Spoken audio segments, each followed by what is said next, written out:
In today's video, I'm going to teach you how to connect Telegram chatbot with chat ID in n8n.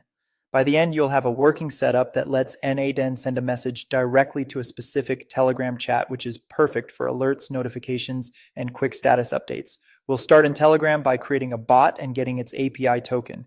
Use Telegram's official bot assistant to create a new bot, then copy the access token it gives you. Treat this token like a password. Don't share it publicly and keep it somewhere safe because we'll paste it into n8n's credentials so it's stored securely. Next, grab your chat ID in Telegram, open a conversation with your new bot and press start, then send a quick hello so the chat exists. Every chat has a numeric ID. You can find it using any method you prefer, such as messaging a helper bot that returns your user or group ID, or by checking your updates via Telegram's API.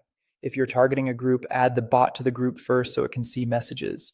Group chat IDs are usually negative numbers. Copy that numeric ID. We'll need it in a moment. Now, switch to n8n and open your workflow. Add a Telegram node to the canvas.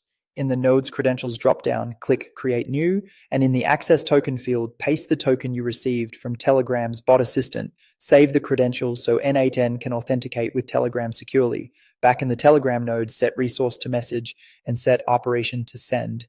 In the Chat ID field, paste the numeric chat ID you just collected. In the text field, type the message you want to send. Keep it simple for the first test, like hello from n8n.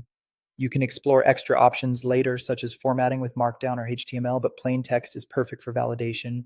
Time to test. Click Execute Node, switch to Telegram, and you should see the message appear in the exact chat you targeted. If it doesn't show up, make sure you've started a conversation with the bot, confirm the chat ID is correct, and double check that the token you pasted matches your bot.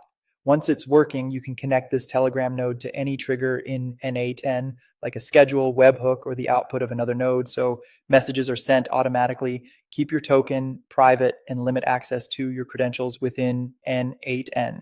And that's it. Create the bot and token, get the chat ID, add the Telegram node, attach credentials, set message and send, add the chat ID, write your text, and execute. You're ready to automate Telegram notifications with confidence.